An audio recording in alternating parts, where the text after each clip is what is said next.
Start.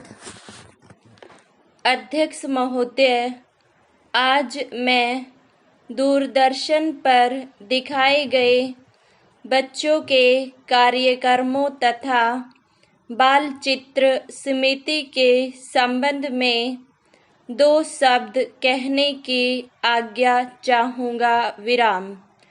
हमारे यहाँ बच्चों के मामले में जो लोग सोचते हैं, लिखते या कार्यक्रमों का नियोजन करते हैं, उनके साथ एक कठिनाई यह है कि ऐसा करते समय वे आज के बच्चों को एकदम भूल जाते हैं।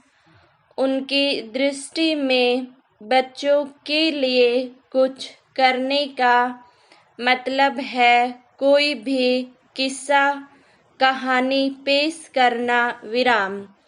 दूसरे वे सोचते हैं कि सब बच्चे एक जैसे होते हैं, चाहे वे 5 साल के हों या 15 साल के। विराम। इन दोनों बातों का परिणाम यह होता है कि बच्चों के लिए जो कुछ भी लिखा जाता है या उनके लिए जो भी कार्यक्रम प्रस्तुत किए जाते हैं, वे या तो एकदम बचकाने हो जाते हैं या फिर बच्चों की समझ के बाहर हो जाते हैं। विराम। दूरदर्शन के बच्चों के कार्यक्रम में भी यही एक मूलभूत कमी रही है, जिसके कारण न तो उनकी प्रस्तुतिकरण में सुधार हो पाता है और न ही उनके विषय चयन में। विराम। अतः मेरा सुझाव है कि कार्यक्रम नियोजन, लेखन और प्रस्तुतिकरण में बच्चों की उम्र, उनके ज्ञान तथा बौद्धिक स्तर को अवश्य ध्यान में रखा जाए। विराम। इनमें असंतुलन से निश्चय ही कार्यक्रम प्रभावहीन बन जाएंगे। विराम। पिछले दिनों बच्चों के लिए जो कार्यक्रम दूरदर्शन पर शुरू किए गए हैं, उनमें भी यही बात आ गई है। विराम। 2 कार्यक्रम तो विदेशी बाल फिल्मों के हैं, जिनमें दूरदर्शन का अपना योगदान नहीं है। वे केवल इन्हें दूरदर्शन पर दिखा रहे हैं। विराम। पैरा। इस संदर्भ में बाल चित्र समिति की उन फिल्मों की भी चर्चा कर लें जो दूरदर्शन कभी-कभी बच्चों को दिखाता है। विराम। इन फिल्मों में भी वही असंतुलन है जिसकी हमने पहले चर्चा की है। विराम। इसी कारण से वे सारी फिल्में लोकप्रिय नहीं हो पाई। विराम। यह बात और है कि इधर बाल चित्र समिति के अध्यक्ष श्री अमोल पालेकर ने इन बुनियादी कमियों को समझा है और भविष्य में अच्छी और सार्थक बाल फिल्मों को तैयार करने के लिए उन्होंने आश्वासन दिया है। विराम।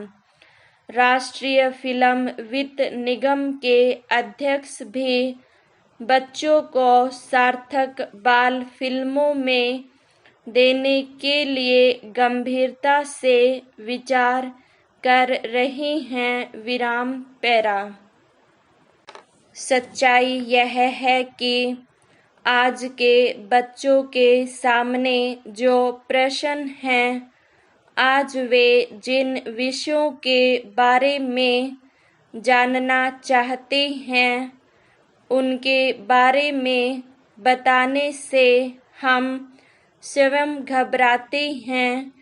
कारण चाहे हमारा अपना अज्ञान हो, मूल्यों का टकराव हो या परंपरा का मोह हो विराम। आज के बच्चों के लिए लिखने या कार्यक्रमों का नियोजन करने के लिए उनके सोच, उनके परिवेश और उनके मनोविज्ञान को समझना बहुत जरूरी है विराम। बच्चों को विभिन्न संचार माध्यमों के जरिए इतना कुछ जानने समझने को मिलता है कि पिछले 2 दशकों में उनके ज्ञान स्तर में बड़ी तीव्रता से विकास हुआ है विराम। आज 10 वर्ष के बच्चे की बुद्धि 15 वर्ष के बच्चे के बराबर हो गई है विराम।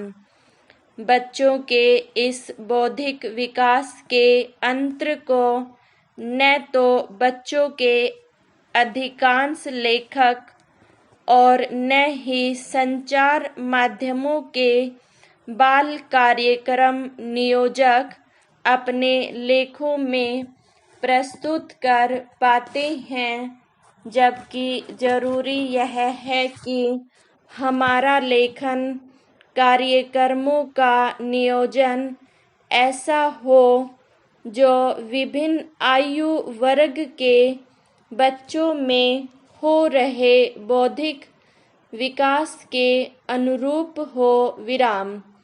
अब बच्चे नीति की बातें सुनने को तैयार नहीं हैं। यह बात आज हर माता पिता तथा सभी शिक्षा शास्त्री जानते हैं विराम। आज बच्चे अपने परिश्रम, अपने अनुभव और अपने आत्मविश्वास से आगे बढ़ना चाहते हैं विराम। ऐसे बच्चों के लिए किस प्रकार के कार्यक्रम तैयार करने चाहिए, कैसा लेखन होना चाहिए, यह एक चुनौती है विराम।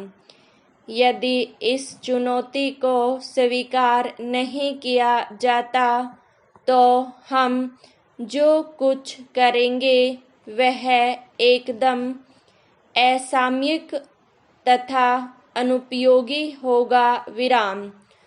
अतः दूरदर्शन के कार्यक्रम हों या बाल फिल्में हों या बच्चों की पत्रिकाएं हों, बच्चों को रचनात्मक दिशा देने के लिए उन्हें आज के और भविष्य के समाज तथा जीवन से जोड़ने के लिए जरूरी है कि उनके प्रति सोच में परिवर्तन लाएं तथा उसके अनुरूप कार्यक्रमों के नियोजन में नवीनता लाए विराम। बच्चों के लिए ऐसे विषयों का चयन करें जिनसे बच्चे अपने को जुड़ा अनुभव करें और कार्यक्रम ऐसे हों जिन्हें देखकर बच्चे अपने को उसका भागीदार समझे विराम।